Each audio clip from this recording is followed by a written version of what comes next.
அனைவருக்கும் நமஸ்காரம். ஓம் பூச்சியாய ராகவேந்திராய சத்ய தர்ம ரதாயச பஜத்தாம் கல்ப விருஷாய நமதாம் காமதேனுவே. ஸ்ரீ ராகவேந்தருடைய பொற்பாதம் தொட்டு வணங்கி குரு வாழ்க குருவே துணை. நெட்சன் டிவி நேயர்கள் அனைவருக்கும் வாழ்த்துக்கள், நன்றி. வாழ்க வளமுடன். ஏன்னா நிறைய நமக்கு சப்போர்ட் பண்ணிகிட்ருக்கீங்க. ரொம்ப ரொம்ப சந்தோஷமாக இருக்குது.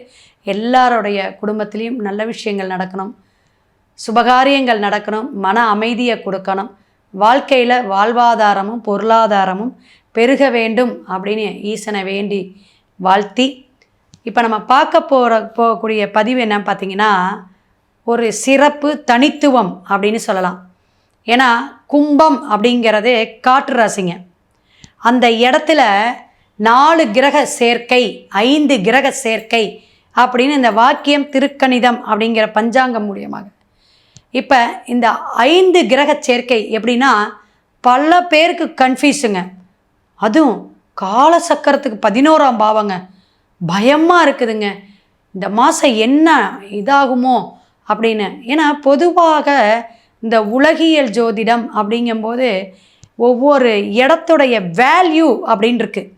அப்போ இது காலசக்கரத்துக்கு 11ஆம் இடம், அபிலாசை ஆசையை கூட்டக்கூடிய அமைப்பு.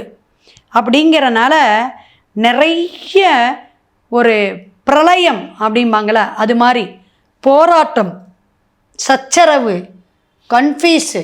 இப்போ பாருங்களேன், சூரியன், ராகு, செவ்வாய், புதன் எல்லாமே அந்த இடத்துல இருக்குது. அது என்னன்னா அரசியலில் எல்லாம் இப்போ கட்சியில் எலெக்ஷன் வர்றதுனால பாருங்கள், எங்கே சேர்றது, அவங்க இங்கே சேர்றது, இந்த மாதிரி அமைப்பாகுது.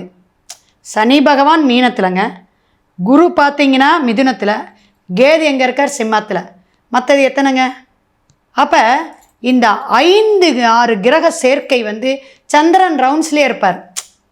5 கிரக சேர்க்கை இந்த 20 நாளில் பல மாற்றத்தை கொடுக்கும். ஏதாவது ஒரு மைனஸ் ப்ளஸ் ரெண்டையும் கொடுத்துரும். அரசியலில் ஒரு வேகம், துரிதம், சில விஷயங்களை புரட்டி போடக்கூடிய அமைப்பு. எந்த கட்சியாக இருக்கட்டும், எல்லா கட்சியிலையும் கன்ஃபியூஸ் தாங்க சொல்லப்போனால். அப்படி இருக்குது இப்போ காலகட்டங்கள். அரசாங்கத்துறை, கோயில், திருக்கோயில் விஷயங்கள் நிறைய பிரச்சனைகள், கோயிலில் விழாக்களில் பிரச்சனைகள் ஏற்படுறது, பொதுமக்கள் சனங்கள் கூடக்கூடிய இடத்துல பிரச்சனைகள் ஏற்படுறது, இந்த மாதிரி விஷயங்கள் இதாகும். நம்மளுடைய எண்ணங்கள், ஆசைகள் எல்லாம் ஒரு தடமாற்றம், தடையை கொடுக்கக்கூடிய காலமாக இருக்கும். கவனம் தேவை. பஞ்சபூத தத்துவத்தில் கவனம் தேவை அப்படிங்கிற அமைப்பில் மேசம் முதல் மீனம் வரை ஒவ்வொரு ராசிக்காரர்களுக்கும் இந்த கூட்டுக்கிரக சேர்க்கை என்ன பண்ணும் அப்படிங்கிறத சொல்லலாம். கன்னிராசி பார்த்திங்கன்னா 6ஆம் இடத்துல ஆரோக்கியம், கவனமாக இருக்கணுங்க. வயிறு சம்பந்தமான உபாதைகள், சிலருக்கு அறுவை சிகிச்சை கொடுக்கும். வண்டி வாகனத்தில் கவனமாக போகணும். வீடு ஆல்ட்ரேஷன் பண்ணுறது, ஏதாவது வீடு பிரச்சனைகள், கோர்ட்டு, வம்பு, கேஸு, இந்த மாதிரி கேஸ் சம்பந்தமான விஷயங்கள் இதெல்லாம் இழுபறியாக இருக்கும். காலத்துக்கு சொல்ல முடியாத ஒரு பிரச்சனை ஏதாவது உடலில் ஏற்படுத்தி கொடுத்துரும். ஆரோக்கிய குறைபாடாக ரொம்ப நாளாக மருந்து மாத்திரை சாப்பிட்டுட்ருக்காங்க, அப்பா வழியில் யாராவது பிரச்சனையாக இருக்காங்க அப்படின்னா கர்மம் செய்யக்கூடிய அளவுக்கு கூட இந்த 20 நாளில் ஒரு பிரச்சனையே கொடுக்கும். போதுமா, நான் புதுசாக ஏதாவது செய்கிறேன், வீடு மாற்றுறேன், அது பண்ணுறேன், எதுவும் பண்ணாதீங்க. எப்போ இந்த கோச்சார கிரகங்கள் வரும்போது ஜாதகம் பார்க்கும்போது பார்ப்பேன் என்ன பண்ணிகிட்ருக்கு, என்ன கிரகங்கள் எந்த இடத்துல இருக்குன்னு. உங்கள் ஜாதகம் அப்புறம். அப்போ இருக்கக்கூடிய இடம் என்னதுங்க? 6. ருணரோக சத்துரு உற்பத்தி பண்ணிடும். எல்லாமே இருந்துக்கிட்டு தாங்க மேடம் இருக்குது, பல பிரச்சனைகள் இருந்துக்கிட்டே தான் இருக்குது அப்படின்னா அவங்களுக்கு சின்ன சின்ன சொல்யூஷன் கொடுத்துரும், தீர்வை கொடுக்கக்கூடிய காலகட்டமாக இருக்கும். மாணவர்கள் கவனமாக படிக்கணும்.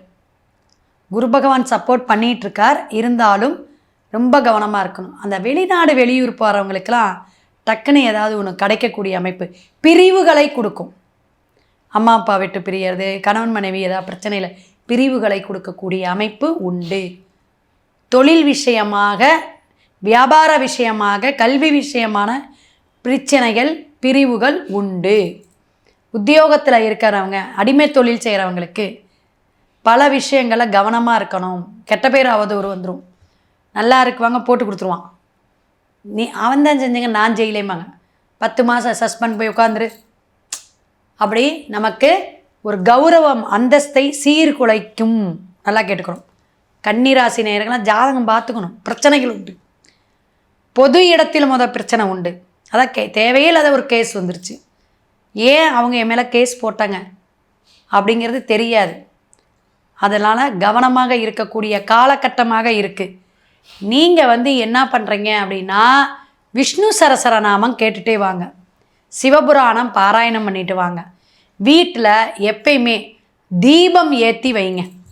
ஏன்னா 12 கேது தீபம் ஒரு 4 மணி நேரம் 5 மணி நேரம் தினமும் வீட்டில் இருக்கட்டும். இந்த மார்ச் மாதம் ஃபுல்லாக.